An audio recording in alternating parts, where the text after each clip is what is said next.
Hi, welcome to Culturally Determined. I'm your host, Aryeh Cohen-Wade, and my guest once again is Leigh Stein. Leigh, could you please introduce yourself? Sure. I'm Leigh. I'm a writer who's interested in what the internet is doing to us. And I've written 5 books, including the novel Self Care, which is a satire of the wellness industry and girl boss feminism. And you're also a poet, and the last time you were on the show was, I guess, a year to 18 months ago with the poetry collection. That's right. And we talked about, I think this might be my third appearance because I also Yes. remember we did an episode talking about moderation of internet communities. Yes. Yes, that was your first appearance, talking about self-care, and then we talked about your poetry collection, and now this is number 3. So you're officially a friend of the show, so thank you for coming on. Thank you for having me. The topic today is going to be TikTok. In part, what we're going to talk about is a subculture on TikTok called book talk Uh-huh. that you have become an expert in. Yep. I guess the way into this is I have never downloaded or used TikTok because I'm kind of afraid of it. And the path of me being afraid of it started with more thinking when it first came on and I saw people talk about this. I thought, well, this is just for kids. It's like teenagers doing dances and like pulling pranks and stuff. So I don't need to this is like Snapchat or something. This will Right, just right, fade right. away. Not for Yeah, me. this is for the youth. Yeah. And then it became, oh, this is like super popular, and it's like the algorithm is so good that it's like addictive. And Hmm. then I thought, well, I'm already addicted to one social media site, which is Twitter. I don't Right. need a second one. I'm obviously susceptible. So I'm sort of like, okay, now I actually am a little bit scared of this, and like I'm just gonna let this one pass by. And now the third reason to be scared is like, is this a nefarious Chinese plot? Is it Hmm. like stealing our data, monitoring us, all sorts of other things? And there's been a lot of, just in the past couple of weeks, like laws passed or efforts to ban TikTok by states and at state universities and stuff. So we'll talk about some of that. Okay, so should I be scared still? Is my fear warranted, or is this? I mean, So is this a moral panic or we what? will address your fears in this therapy session. I was just as afraid as you were. I really avoided getting on TikTok, like especially because everyone kept talking about how it was a dance platform and dancing is not one of my skills. And the reason I got on TikTok is one because I'm just interested in internet communities. So like the fact that there was this interesting weird internet community that I wasn't on made me curious to get on. But the other reason is because I'm writing a book right now that's set on TikTok, and I'm writing a Gothic novel, and I was taking classes during the pandemic when I was stuck inside my house on the Gothic novel, and the professor of this class said the thing you have to know about a Gothic novel is there's a reason that the woman can't leave the house. And in the 19th century, this was very easy to write because women had less opportunities. You know, there's like a reason Jane Eyre has Hmm. to move in with the guy or whatever. But today it's Mr. very, Rochester. thank you, Mr. Rochester. But today it's very hard to write a contemporary Gothic novel because a woman can leave whenever she wants. And so then it occurred to me, oh, they can't leave the house because they're in a TikTok hype house. So that's the novel I started writing. So TikTok hype houses, if you're listening to this, you don't already know what that is. They're like these mansions in Los Angeles that became popular in this brief moment during the pandemic, where these young, fabulously talented influencers slash creators would all live in the same glamorous mansion together and create video content. So like Charlie D'Amelio, who's a huge talent who blew up on TikTok as a dancer, she was in one of these hype houses. So that was like the idea. But then my friends were like, "Oh, how's that TikTok novel coming?" And I still like wasn't even using the platform. It was still just like an idea. And I was really dragging my feet about getting on. I like wasn't getting on the platform, or I would log in and I was not addicted. I was not having fun. Like the content that TikTok was showing to me, I was like, what is this? It was like a middle-aged woman taking out her false teeth. It just was Okay. also like a woman who dresses up as Snow White and bottle feeds exotic animals, just bizarre stuff. And so finally this summer, I was like, I have to hire a young person to basically teach me the platform. So that's what I did. I hired a college graduate to like be my guide to the Gen Z universe and walk me through TikTok. And now I'm fluent in TikTok because I understand it now. But like you, I was reluctant to get on it first. Okay, that's really interesting. So the pursuit of art is what led you. Yes. Yes, as a fine artist. Okay, so that is maybe your approach to this more as like a cultural anthropologist at first, but Yes. have you embraced the platform? Okay, well, what do you like about TikTok? So I know that you're afraid of being addicted, and I was afraid as well because Twitter is also my addiction. I have not become addicted to TikTok except for the moments when I've had something go viral. And when I'm getting attention on the app, I will literally wake up in the middle of the night, like excited to see how many likes I got. Like it'll be 2 a.m. and I'm like, I wonder how many more there are. So Hmm. that's the addictive part for me. But I can stop scrolling at some point. Like I don't feel like I'm losing hours to scrolling because the thing to understand about TikTok for those who aren't on it is that Instagram or Facebook or Twitter, these are social media platforms. So I follow Aryeh, he's my friend. And so the platform shows me Aryeh's content. I get to see Aryeh's cat. The platform is assuming, Ideally, although the way these algorithms work and they're changing them, it's sometimes unclear why you're seeing certain things and why you're well, not. they're changing them to follow TikTok. So it Right. used to be that you would follow the people you know, or you would follow the famous people that you're interested in. If you're interested in the Kardashians, you follow the Kardashians and you see their content. Hmm. TikTok changed the game because TikTok is not social media. TikTok is recommendation media. So it learns your preferences based on how much time you spend watching certain content. So it's feeding you all this various content to see what captures Leigh's attention. Like my husband sees completely different content than I do.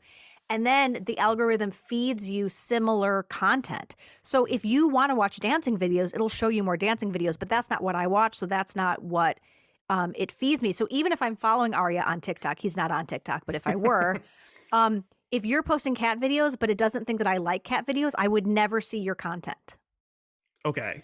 And now the other platforms like Facebook, which owns Instagram, and like Twitter are trying to emulate this. They're chasing TikTok's tail. And so they're using algorithms to show you content that they think you will engage with by Right. people you don't follow.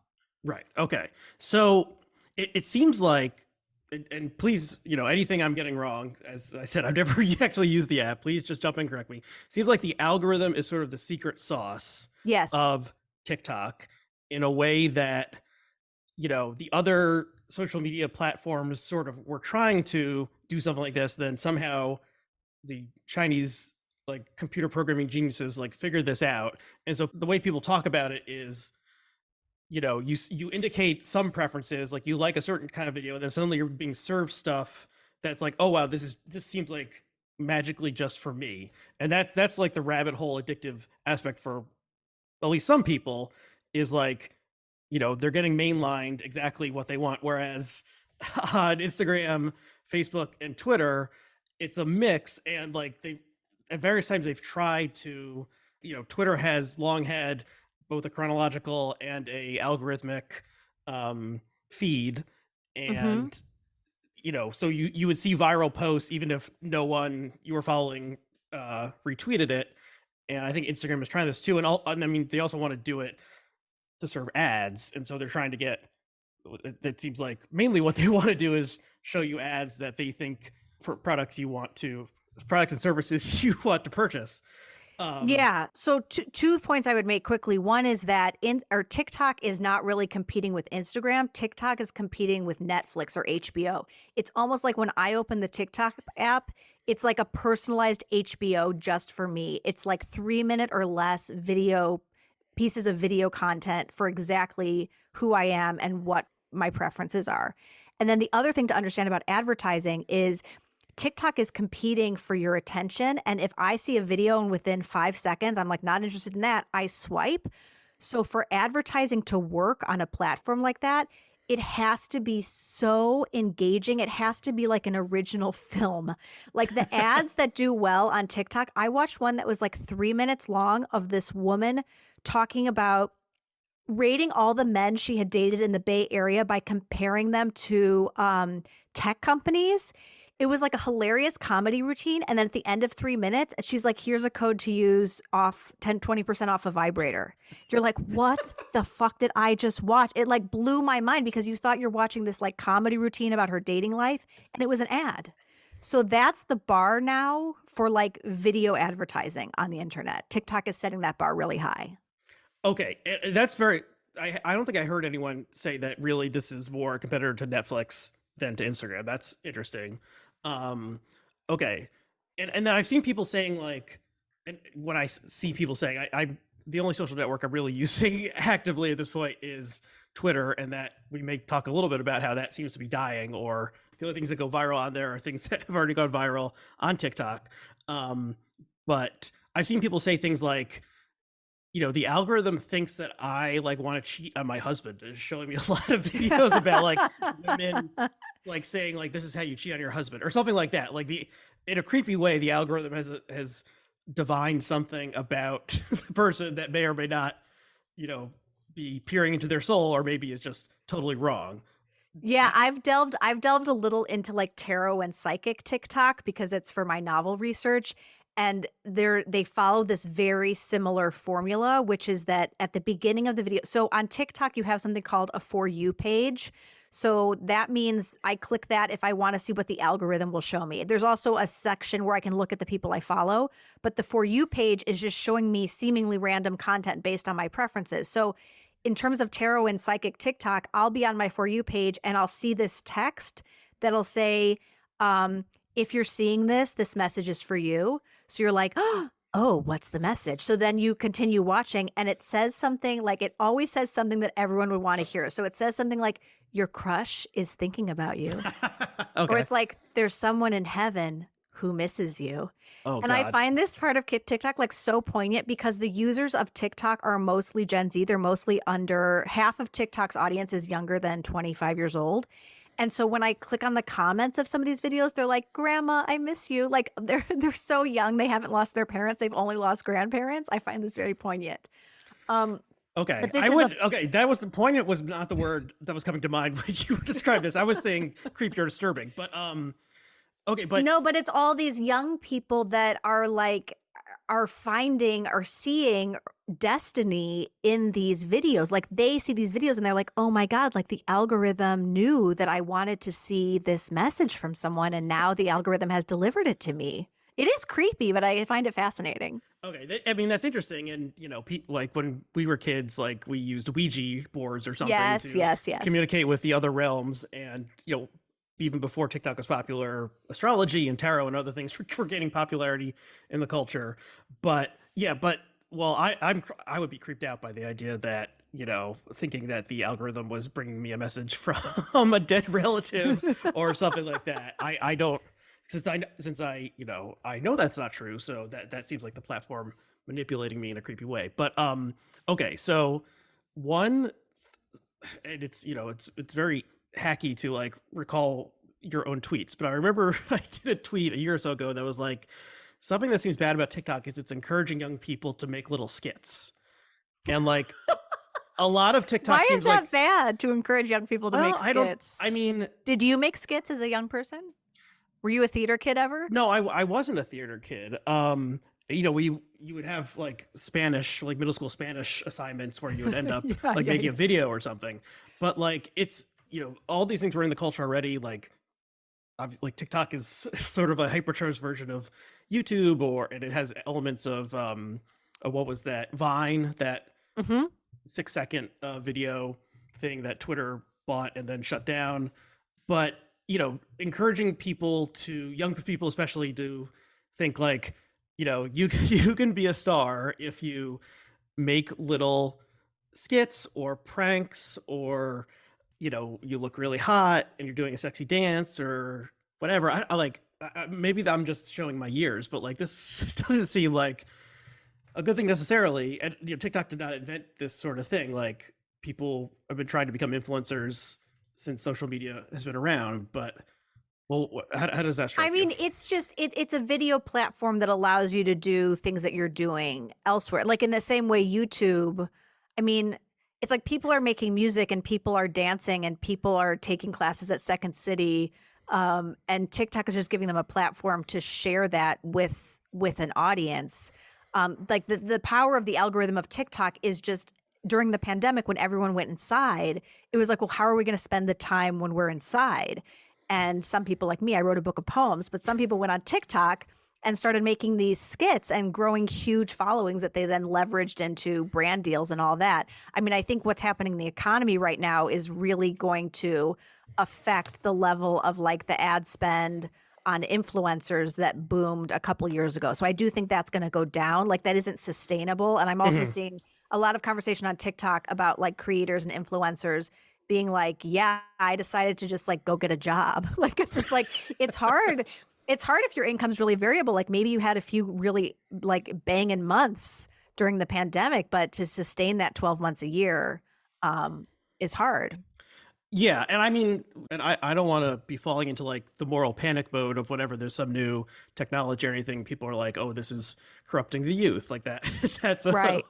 an old story. But like, I'm thinking back to the earlier days of YouTube and people like Logan and Jake Paul and is it Mr. Beast? Is that the guy? I mean, there was Hmm. this, there were like the equivalent of hype houses or whatever, and a lot of these things like, well, the type of person who, a charismatic young person who attracts followers to do a bunch of like pranks and silly videos, like often this Yeah, type or of it's like person is not like, Jackass. I mean, it was on Jackass before. Like yeah, that's like in one of the Mr. Beast, I think I'm maybe I'm mixing it up. There was something where like they did a crazy stunt and like one of the guy's little cronies was in the video and it was like super dangerous, involving like a like the guy basically got like paralyzed through doing some crazy stunt. And wow. so this is like in America's Funniest Home Videos, someone could have like injured themselves trying to do that back Right. in the 90s or something. But it seems like a lot of online life encourages antisocial behavior back in the real world, and then like making like hypercharging it in the way that the like this magical algorithm does, and making it all video so it's much more engaging and vivid and stuff. Like, I don't know, is this bad? I guess like I'm a TikTok optimist because I see it as really like a platform for creativity. And the other thing I really see on the platform is like young people who love learning. Like with my own content, which I'm still struggling to like get good at, but like sometimes I'll make a video, like I'll have an idea for a video and I'll be like, oh, this is so smart and deep. This is really going to take off. And it's way too complicated. No one cares. And then when I can reduce something to like 1 point, I get these comments that are like, this changed my life forever. Like they're just so there's just like a pureness and an innocence on the platform too. And I think it's young adults who genuinely do want to learn. And TikTok is the Gen Z internet. So young people search on TikTok the way we search on Google. They don't go to Google, they type it right into TikTok and then watch the video that comes up related to their search term.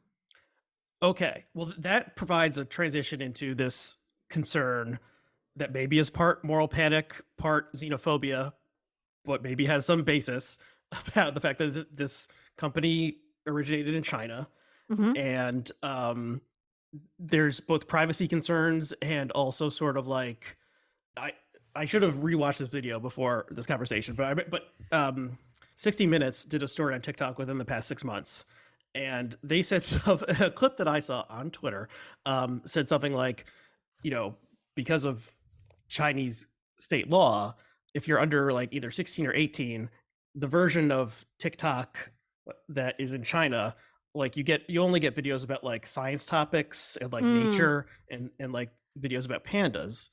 And then the version that they exported to the West, is has a lot more, is not just science and educational and quote unquote pro social stuff. It's all sorts of nonsense. And Andrew Tate, we should talk a little bit about later, and doing stunts and pranks and challenges. And so there was a sense that I got that was sort of like, the evil Chinese have like poisoned the youth of America with this magical device or magical program that is so entrancing that while the Chinese youth are studying, rocketry and stuff, we are yeah. doing silly dances. Yeah, so I can give like a quick summary of how this started. So this what we call TikTok today started as something called Musically in 2014 and it was a lip syncing karaoke app. And then Musically was bought in 2017 by Byte Dance Limited. That's Byte with a Y and that is owned by a Beijing based company. And so the fear is that This is a Chinese-owned company. The Chinese version of TikTok has a different name that you described. It's called Douyin, so it's a completely different. It's a exact same interface as TikTok, but like you said, the Chinese Gen Z, they're seeing different content than we're seeing. So the fear is that at any time, ByteDance, the parent company, could just be showing American user data to the Chinese government. What could the Chinese government do with that data? How much are we being surveilled by TikTok? There was news last year that TikTok was tracking our keystrokes. And at first I didn't understand this. I was like, are they saying that they're tracking like everything I do on my phone? But they're just tracking the keystrokes if I open a link in the TikTok app, which I rarely do because I'm just watching videos. Mhm. So there's a lot of fear.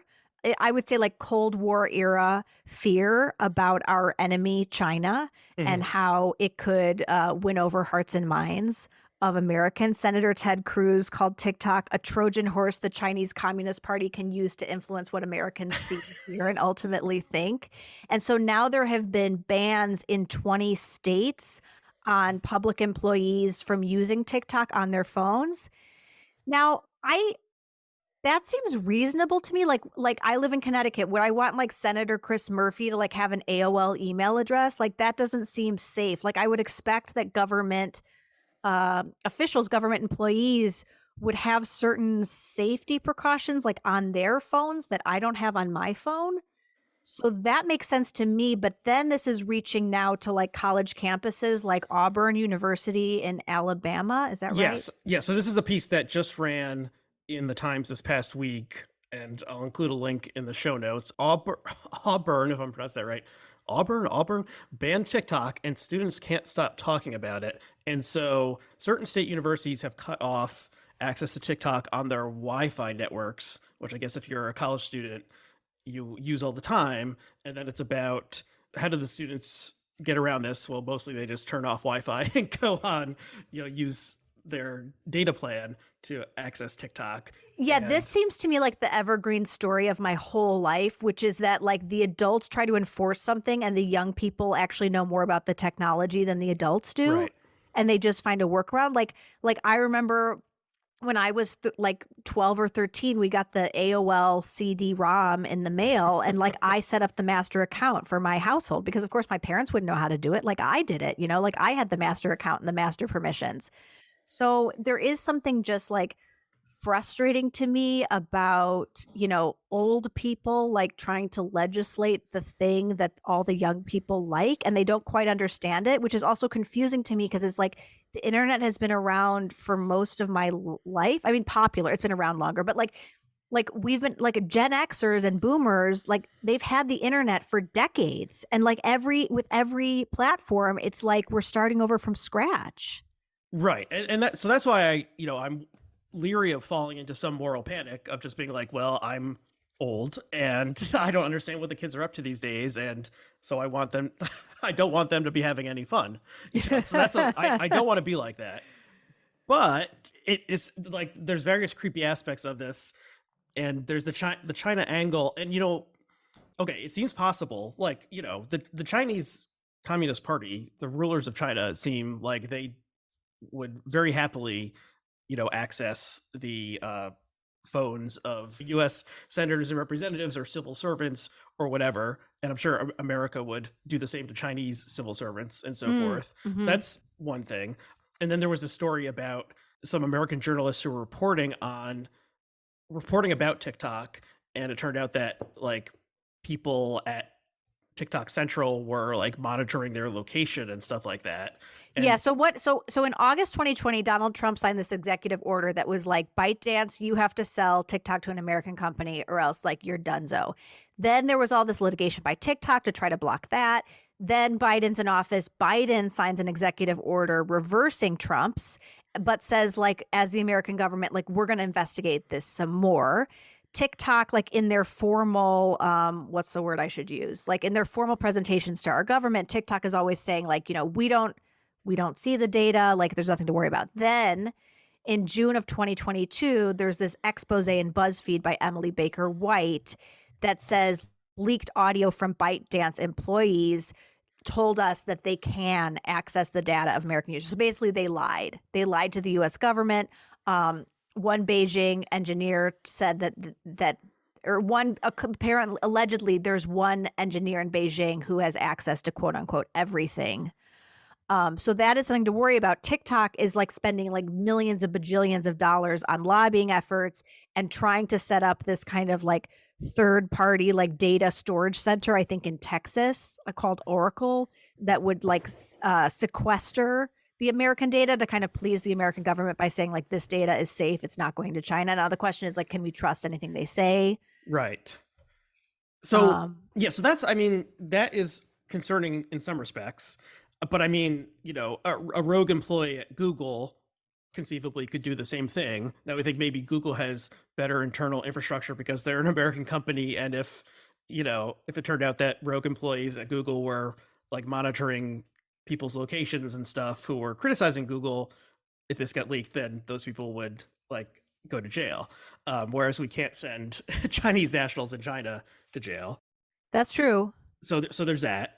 But in some ways, the thing that's creepier to me is this idea that like it's not that if Ted Cruz is saying that China is sending like is going to turn America's youth into big fans of the Chinese Communist Party, like that's okay, that's insane. That's not going to happen.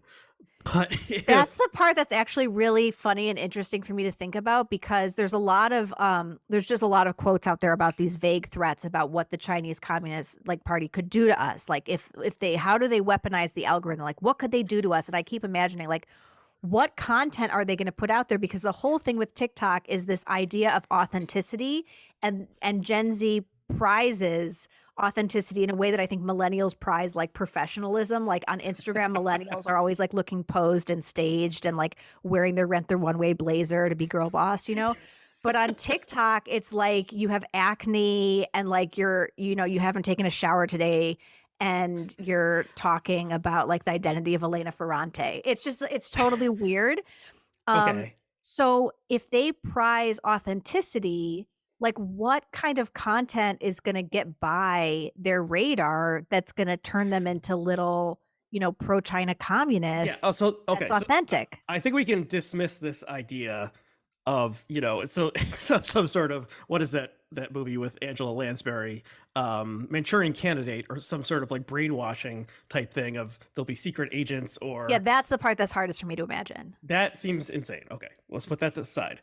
But now, what about this idea that in China, teenagers are only allowed to view videos about science and pandas and becoming a rocket scientist, and in America, it's total free-for-all garbage, you know, sucked in staring at your phone for an hour and you're giggling, but you've neglected your homework. Or even worse, like not even entertaining yourself to death, but like seeing so much self-harm, eating disorder content.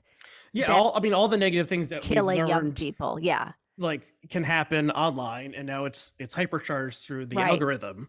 So what I mean, so that I don't think maybe this wasn't a conscious. I mean, it almost certainly was not a conscious plot that that Chinese leaders are like, you know, make the it's like David Foster Wallace's Infinite Jest, make the like thing that's so entertaining that like you starve to death watching it. Right, right. And we will release this into America and corrupt the youth. But like it seems like some less insane version of that has maybe accidentally happened.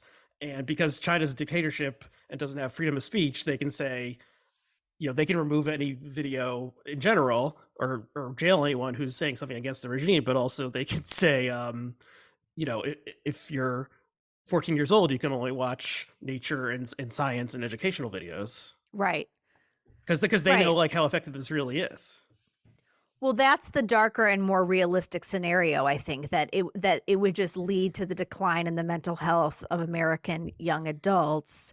But it's tricky. This is where it gets really tricky and messy, because then I wonder, well, we already know from leaked Facebook documents about how Instagram is contributing to the poor mental health of teenage girls. We already know about that. Is the government legislating TikTok? And I just wonder if the difficulty we've had in the United States legislating or managing the impact of these American big tech companies on us. That's too complicated. So it's just easy to go after the obvious enemy, which is China. Like, is it simpler? Yeah, I mean, it's certainly easier to boogeyman people from another country, especially if it's a country that's communist and so on. Yeah. Um, but there have been a lot of negative things that online life has produced, and I think in a previous conversation that we had on the podcast, you said something like, you at various times in your life you felt like online was your home, or this is like where you could become yourself or something. So that's good, and that's been the case for plenty of people.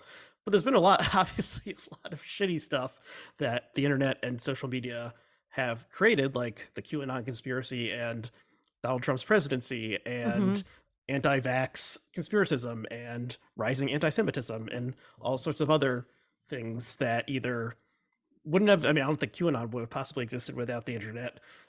Anti-Semitism, Right. of course, would have, but like hypercharging it and connecting disparate groups of people who are vaguely inclined in one way and then leading them down various rabbit holes. So like, we're like 25 years into Yeah. online A big life. experiment, a grand experiment. Yeah, Yeah. and I don't know, in my more negative moods, I'm thinking maybe this whole thing was a mistake or something. Like, are we happier? Are we better off? Right. Etc. We don't need to like go into that. But how does so what are you thinking about, like, okay, what if like there were a national law and throw out like if this could be legal or something. What if we said, okay, if you're a new rule, like if you're under the age of 16, you can't use TikTok. Like, would you think that would be good, bad, or neutral, or? I think about that some. I mean, I think Jonathan Haidt proposes something similar, that we need to raise the age for when young people can get on a play. Put TikTok aside, like you could even say Instagram. Mhm. Like, should young people have to wait longer to even get on these platforms, because are they fundamentally altering their brains as they're developing? Um, Yeah, I think that's not crazy. And it's not crazy. It would be very hard to enforce, because I right, know that I would have been one of those smart teenagers that would get around it. right, and you and I, You go to an alcohol website and it says, "Are you over 21? Click here." Like, hello, like that's a barrier to entry. Come on. right, it would have to be you would have to have some sort of creepier, more overarching like control mechanism to verify whether or not you are of age, that maybe Yeah. would be scary to think about, or like you I don't even know, but like you and I came up in an early version of the internet that wasn't in our pockets and in our hands all the time. It was Yeah. like the family computer, and the all-encompassing nature of smartphones um seems like this is not just like you're looking at it more. It's like a different thing. So I've been talking to members of Gen Z as research for my novel, and I talked to one young man who's in his early to mid 20s, and he told me that he thinks millennials are even more addicted to their phones than Gen Z. So I wonder if, instead of mandating new rules on age limits for using some of these platforms, if there's actually going to be a movement that comes from young adults themselves, and an awareness and a consciousness that we can't just be on these platforms all the time, that we have to set our own limits and boundaries. And there's a whole corner of TikTok that's kind of like productivity TikTok, but it's like young people filming themselves studying or filming themselves reading books in hyper speed. So this like performative productivity and focus and concentration. So I think they're aware of it, and possibly more than some millennials are even aware of it.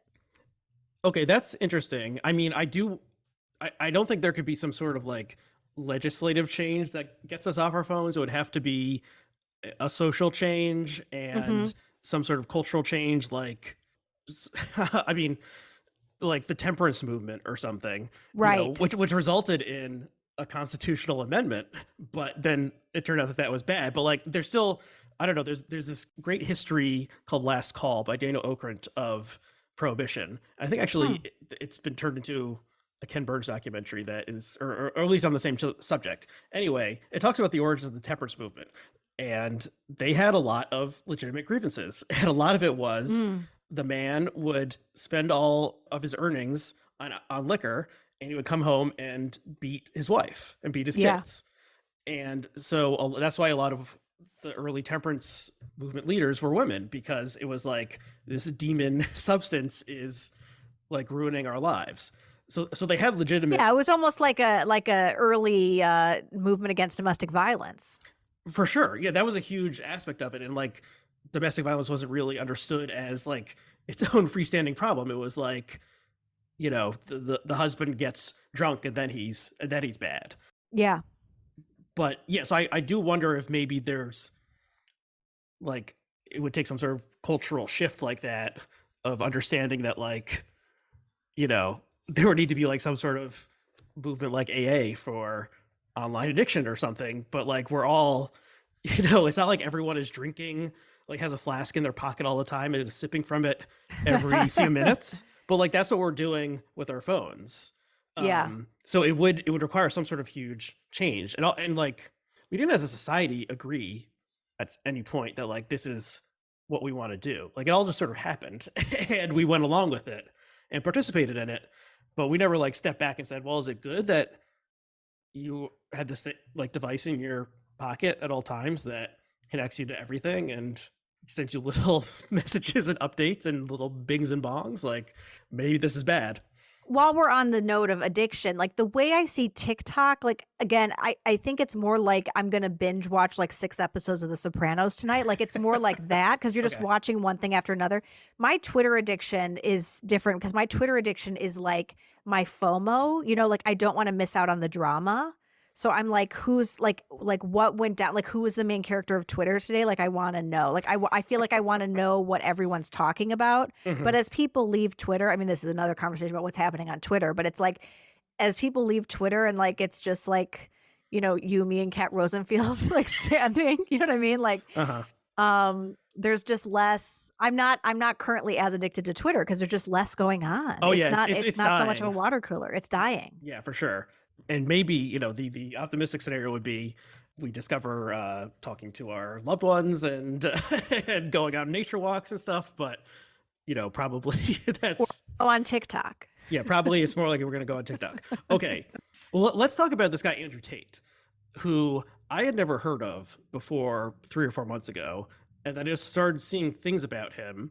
And then I was talking to someone who a couple months ago who was saying that she has teenage nephews and they love TikTok and they're looking at it all the time and they're very into Andrew Tate. And she was like, this is this is horrible. Like this guy is a misogynist and brags about like beating women and stuff.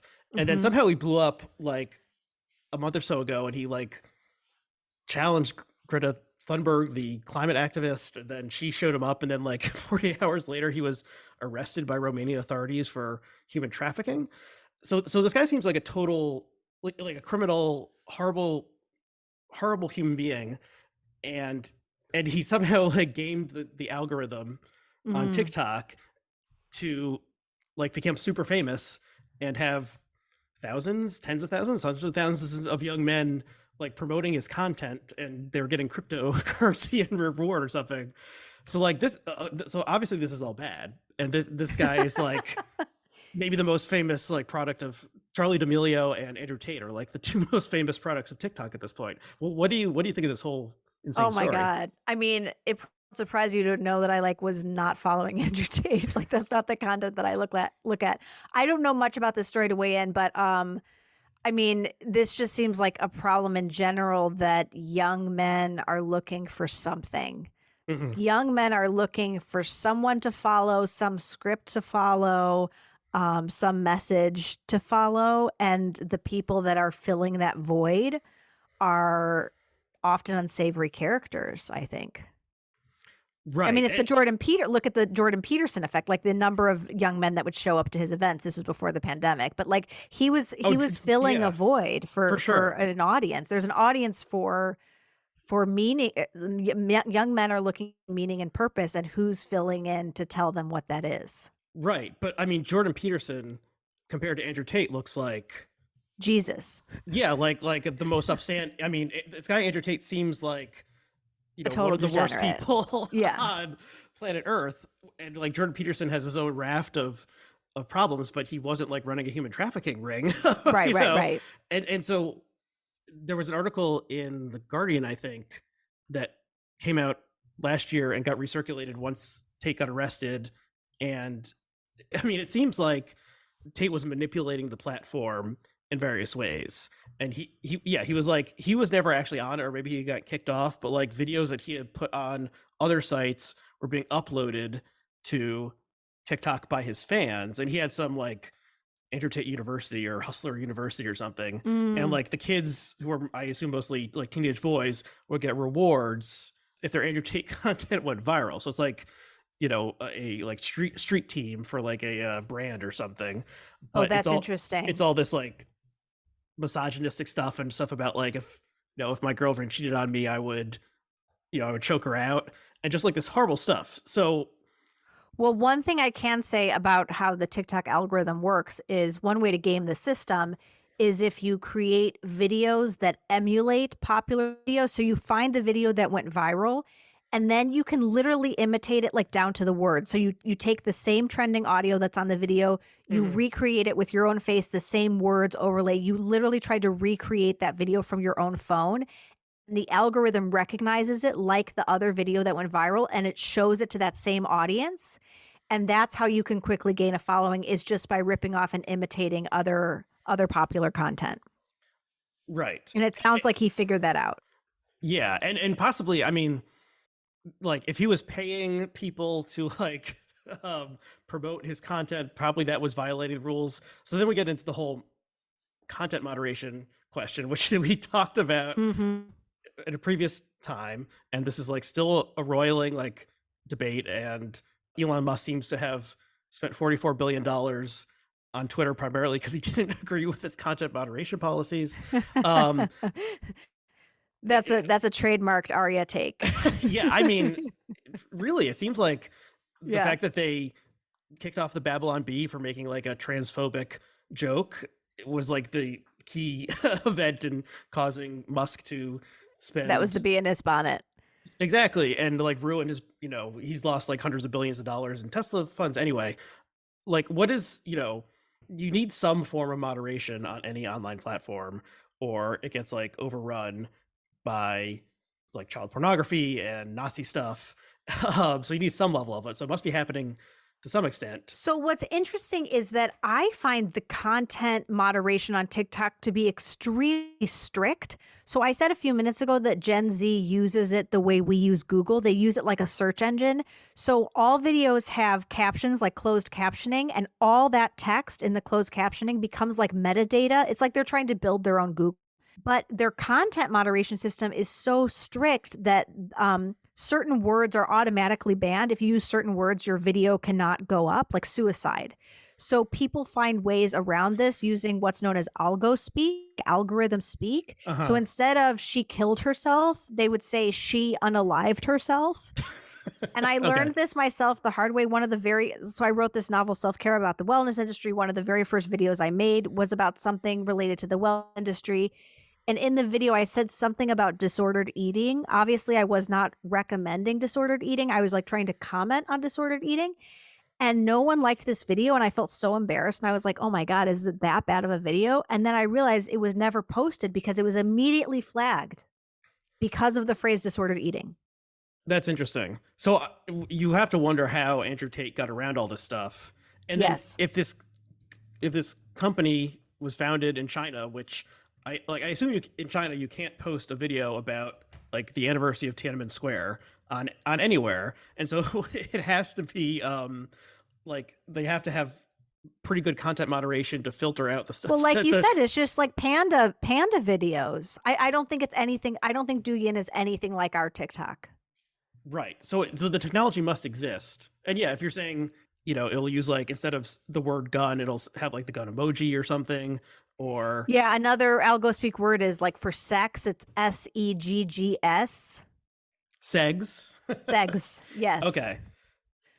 Well, okay. Let's talk about book talk, which is what you've The become happy sort of an expert corner. in. The happy corner of TikTok. Yes, and because these platforms are also sprawling, it'd be like saying like are message boards good or bad? Like there are good ones and there are bad ones, and Right, right, so right. there's a part of TikTok focused on books, and you've become.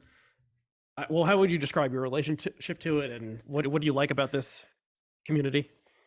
So I was like around the time that I was kind of thinking about TikTok, but afraid to get on it myself. I was also hearing about Book Talk, which is the corner of TikTok where readers create original video content around their love for books.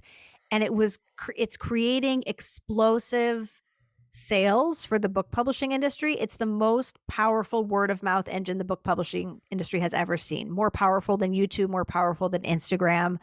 um, 825 million books were sold in 2021. That was the most since they even began tracking those book sales. And last year in total, last year was 2022. It was down slightly, but still the second highest since they started tracking. Mhm. So there are certain authors that just have had phenomenal sales on Book Talk, including Colleen Hoover, who writes like dark romance novels. Right. And so like the New York Times trade paperback list, there'll be like 15 books on the list, and Colleen Hoover has like 9 of them. She sold more books than the Bible last year. So these books, the books that do well on Book Talk are highly emotional, often romance. And I think these books are blowing up because I think during the pandemic, when a lot of schools shut down, you had teenagers and college age students living back at home, not being able to go out and see their friends, and they're reading books. And so they picked up books that offered them an escape or offered them an emotional experience outside the mundane day-to-day existence of pandemic lockdown. And so I think once these certain authors or titles picked up, they just go viral. So on TikTok, you'll find videos of girls crying. Like this is very popular to like cry to a book. I love these videos. Crying to a book. Books are also on Book Talk. It's like the book itself is a treasured object. So they're physical books, and they find different ways to make physical stacks of them, to organize them by color, to organize them by like, these are all the books about mothers and daughters, or these are all the books about friendships, or these are all my favorite horror novels. So again and again, they're holding, touching, stacking the books to make different kinds of videos. So one of the reasons I think it's been so powerful in selling books is that the same book can appear again and again and again in multiple videos. So I like mailed out a bunch of my books to these book talkers, and like they'll put self-care in a stack of pink books, or they'll put self-care in like a collection of books about work. So they're finding different ways to keep showing the same book. And I think that's why they're selling so many copies. Okay, that's interesting, especially the physical books and something tactile and real is, being popularized through Yeah. a digital medium. And there does, I mean, I think there seems to be some sort of cultural thing with the youth of like, I guess like old, like, like film cameras or like disposable cameras or something are growing in Yeah, popularity. digital cameras are back. Digital cameras that aren't attached to a phone, that are just like what we, used to bring to parties in like 2003. Right. I mean, it makes sense that young people who were like raised entirely digitally encounter like old school, like type. I mean, there was sort of a craze for typewriters 10 or so years ago. Yeah. But that sort of like, yeah, old, physical, actual things that exist in the world and not just like metaverse stuff. Right. That's why I think like Mark Zuckerberg has it all wrong. Like Right. he's pursuing the metaverse, but Gen Z is into the authentic and the real and the messy and the chaotic, not the smooth, frictionless, wear a headset and like go into another world. Okay. That's really interesting. Yeah. Because in the image that went viral of Zuckerberg's avatar looked like, Zuckerberg put through like left in the laundromat or something and like smoothed out. Yeah, so it was the seeming imperfections eliminated. No, like some sort of return to authenticity and reality would probably be good after the past decade or so of unreality and Yeah. swindlers and the president being a con artist and online life taking over. And I guess Yeah. it's just ironic if a video app helps bring this about. Totally. The other thing about Book Talk is like it's mostly young women. they read so many books. Like like I said before, there's like this documentation of productivity. Like they'll be like, and here are the 220 books I read last year and my top 10. Wow. It's just like incredible. They're reading so many more books than me. So it bothers me when people say like lazy, like what the lazy stereotypes about how young people don't read, like really bother me, because some young people don't read, but there's this whole community of like young people reading tons of books, and not in really like smart, deep ways too. Okay, that's interesting. Yeah, and you know, speaking in generalizations or stereotypes about any group is gonna, you know, be stereotypical and not.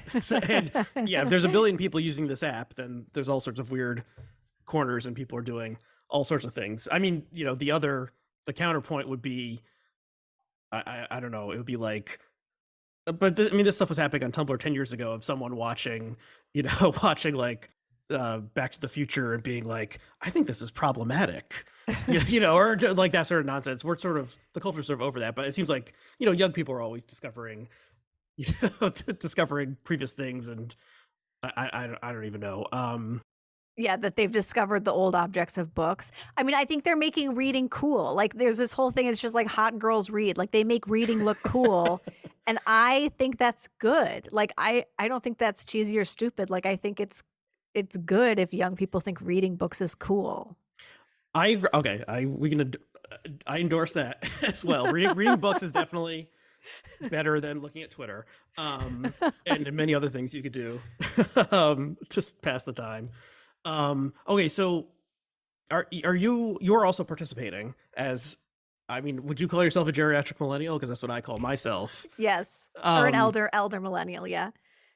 Like, are you doing the dances? Are you pointing at things like text boxes and things like this? Like, how far have you gone So into? I am creating content on TikTok, and I'll tell you, this summer I went viral because one of the books that's gotten really popular on Book Talk is My Year of Rest and Relaxation by Otessa Moshfegh, Oh, which really? is a satire. And I read this book probably when it came out in 2018 or 2019. I thought it was hilarious. I really like her as a writer. I think she's like edgy and transgressive. I really like this book. Yeah, it's like maybe the favorite book that I've read in the past 5 or so years. It's so great. good. Yeah. So it went viral on Book Talk. And this was one of the reasons where I was like, oh, I should get my book Self-Care on Book Talk, because if these young women like her book, I think they'll like self-care. Now, the thing that I got wrong about this is that the young adults reading My Year of Rest and Relaxation during the pandemic were reading it for its relatability. They were like, now here's someone who never wants to leave her house and just wants to go to sleep for a year. It me. Uh-huh. And this was so disturbing to me. And I saw all these, like, I know I just talked about how the readers on Book Talk are smart. They're not all smart. I saw this video about My Year of Rest and Relaxation as mental health representation, and how the main character had white privilege to be able to get psychiatric care. And I just about lost my mind. I had to make a video about it. So I made a video saying, you guys, this is a satire. Like, it's supposed to be funny. It's not mental health representation. And this video blew up. Huh. I think because I said the thing that a lot of them were thinking but were afraid to say. Because I think a lot of these young people, they're like afraid of courting controversy. Like they wouldn't be on Twitter. Do you know what I mean? Like maybe they'd lurk on Twitter, but they're not going to share their opinions on Twitter. Mm-hmm. So that blew up. Most people agreed with me. There were some outliers. The funniest comment was from someone who wanted to know how anyone would know that it was a novel and not a memoir. And this went on for days of me trying to answer this question without publicly shaming this person, because I didn't want them to feel bad. But I was like trying to explain like how a book could have a first person narrator, but like not be a true story. Wow. So that to me, it was just like, it is like a cultural anthropological study. Like I'm just fascinated by this other culture and how their brains work. And so every day it's like a new surprise, because it just is a different culture than Twitter. Just the things, the questions they ask and the comments they leave, you're like, how could you think that? They're just different people. Yeah. No, I mean, like digital native would be like the marketing term for people who, you know, came of age when the internet was already ubiquitous and smartphones were everywhere. They've had it their whole life. Yeah. Yeah. So it's different. And we were sort of people in their, you know, 30s, or I'm about to turn 40. we had we remember life before America Online, and like had a childhood that wasn't all that different from what happened The 20 years earlier. Xers. Yeah, yeah. So it is interesting. Yeah. Okay. We've been going on a while. Is there anything else you want to say about TikTok or about Twitter? Because Twitter, does seem to be collapsing and fading away as a cultural force. And you're a Twitter person as I am. I think the only thing I would add is that I was thinking about this week, like the way pile-ons can happen on Twitter and the way you can kind of quote tweet something to mock it and then other Hmm. people chime in and you kind of establish yourself along, teams, I'm against this person, I'm for that person. Right. That doesn't happen on TikTok. It's almost like that's a benefit of the algorithm because it's just showing you what it thinks you will like. So there aren't like wars on TikTok, at least that I have participated in. Sometimes book drama gets talked about on TikTok, but it doesn't have the same kind of conflict that Twitter has, which is, I think, probably better for my mental health actually than worse. Okay, that's interesting. And I mean, like 3 or so years ago, before the pandemic, it seemed like the novelty of TikTok was that you could, without any particular video editing skills, you could sort of like take something, chop it up, remix it, add your own thing to it. And so it had this collaborative aspect where it was like, Mhm. so there was, and these went viral during the pandemic, like these guys sing sea shanties. And so they would Yeah. like You can duet singing them. on Yeah. different tones or whatever, Yeah, and yeah. edited it together so it sounded like a chorus was singing, or all this very creative stuff that was collaborative. Yeah, whereas Twitter is very, in its bones, is very oppositional, tribal.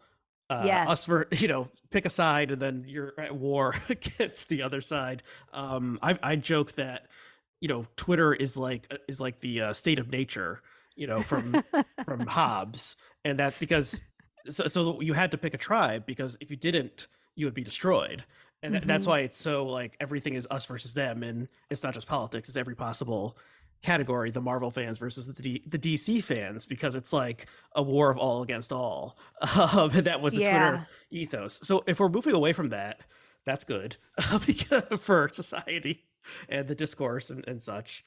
Well, what do you think's I mean, are you just I mean, I just feel like I'm on the Titanic till it goes down. I mean, what's your strategy for Twitter? Yeah, well, I locked my account a few weeks ago.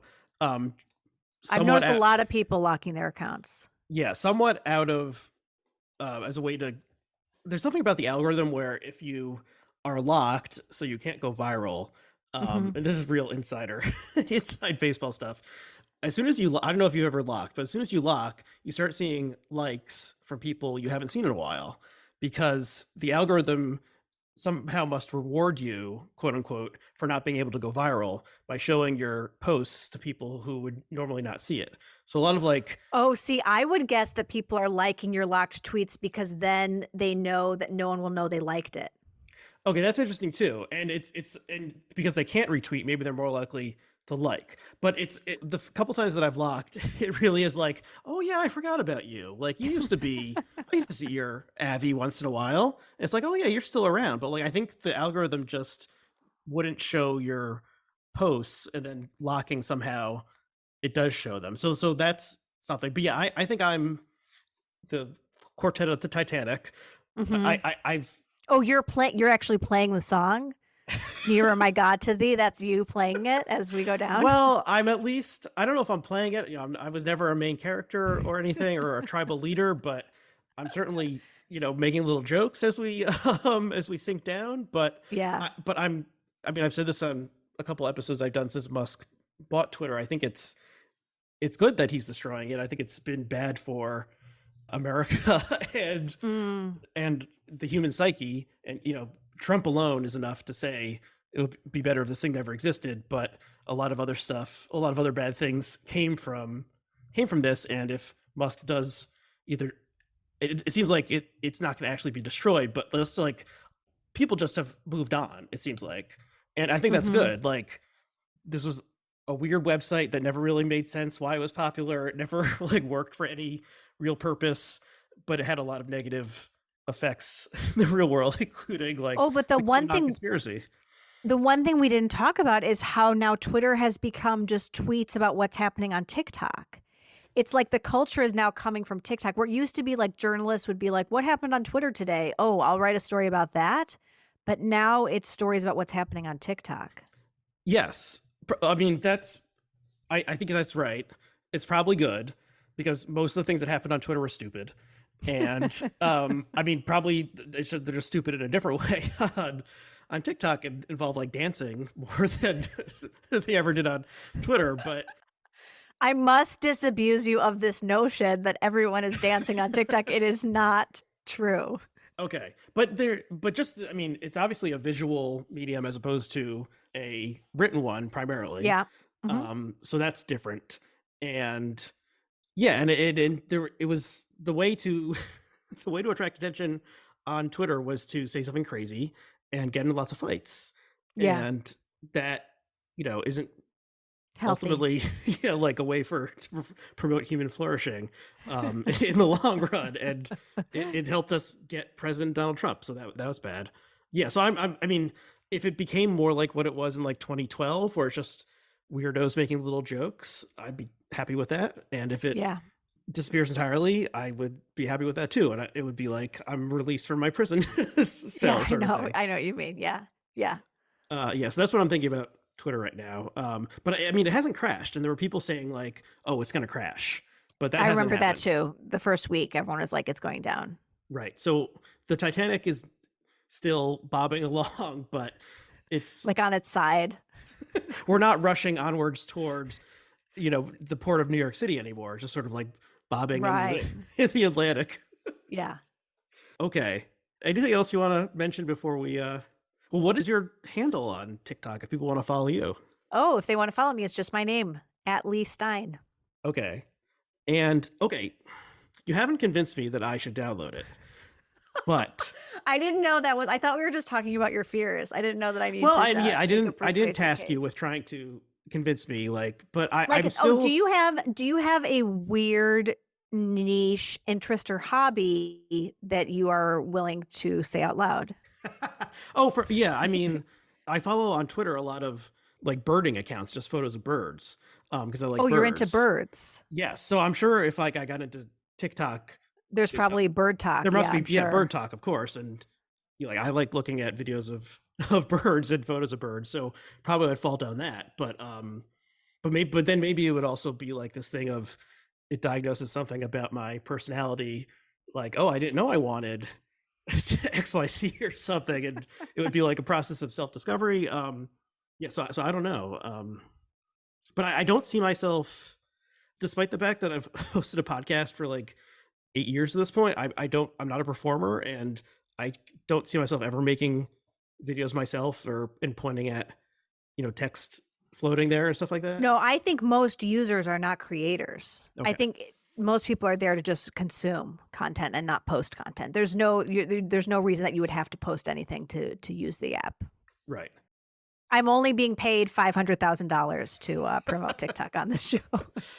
But okay, so I guess the last thing would be like, what about the addictive? So the addictive thing, you found that going viral was the addictive thing, and that's like sort of the same on Twitter. But on Twitter, when you would go viral, it would usually end up being annoying because people would like misinterpret your joke or start arguing with you or correcting you erroneously, and like anytime I ended up going viral, I would end up muting it and just like walking away because it Mm. just turned into like either if it was a joke, you'd get 100 people making the same follow-up joke, or people misunderstanding, or whatever, and so it was like the supposed point of Twitter to go viral, like even that was ultimately like a hollow victory or not rewarding. um but yeah, I do worry that like I want to be looking at my phone less in life, and Right. Then you should not go on TikTok. okay, That okay. would be my recommendation for you. Okay. Maybe this will be a consulting business. Just people ask me, like, should I get on TikTok or not? And then I No, talk them through it. that's good. No, that makes sense, especially because well, like older people. I guess I'm including myself in this now. It's like you hear about it. Should I do it? It's kind of scary. China. Yeah. So I wrote my novel Self-Care after I ran this. We talked about this on another podcast, but like I ran this private Facebook community. It had 40,000 members. It was just Mhm. like overcome with infighting and drama and gossip. That was in 2014, 2015, 2016. At the time, like it was all I could think or talk about. And everyone around me was like, what are you talking about? Right. And now like everyone knows, like it's like every week there's a new online community drama blow up. And so I'm like, right now, I'm obsessed with TikTok and like my family at Christmas, I'm like showing them TikToks. Like no one cares, not even my Gen Z cousins. Like no one cares in what I have to say. But in a year or two, is everyone going to be finally talking about TikTok? And I'm going to get to say like, I was the canary in the coal mine. I mean, yeah, has it maybe it seems to be super popular and maybe it's cresting, but maybe we haven't even begun the Right. What if it's conquering. not cresting? Right. Right. What if we're still on the hockey stick going up? Right. And there were some amount of people who have clearly left Twitter and looking for something else Hmm. to distract themselves with. Right. To distract them from the fact that we're all going to die. Right, which is what we're That's all why doing. I'm online, right? Yeah, totally. Okay, so anything else you want to mention or promote, or you still are on Twitter and people can follow you on Twitter? Yeah, you can find me on Twitter. My username is rhymes with B. I'll be there till the ship goes down, I think. Yeah, and I'm there, ARYHCW. I did my New Year's resolution was I deleted the app from my phone. Now Smart.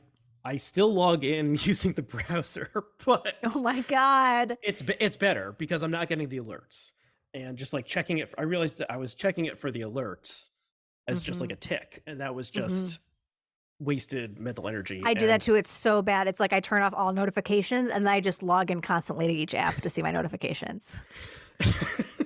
okay, so yeah, so all these technologies have these addictive qualities that are ultimately just like a way to show us ads or capture our attention, which is not great. Okay, but what has been great has been this conversation, and I've learned a lot. It's been interesting. Hopefully, the listeners out there have enjoyed it as well. So Yeah, I hope so too. thank you, Leigh, and I look forward to checking out the book, the Gothic TikTok novel that I hope I'll get a chance to read sometime soon. Thank you. Thanks for having me on.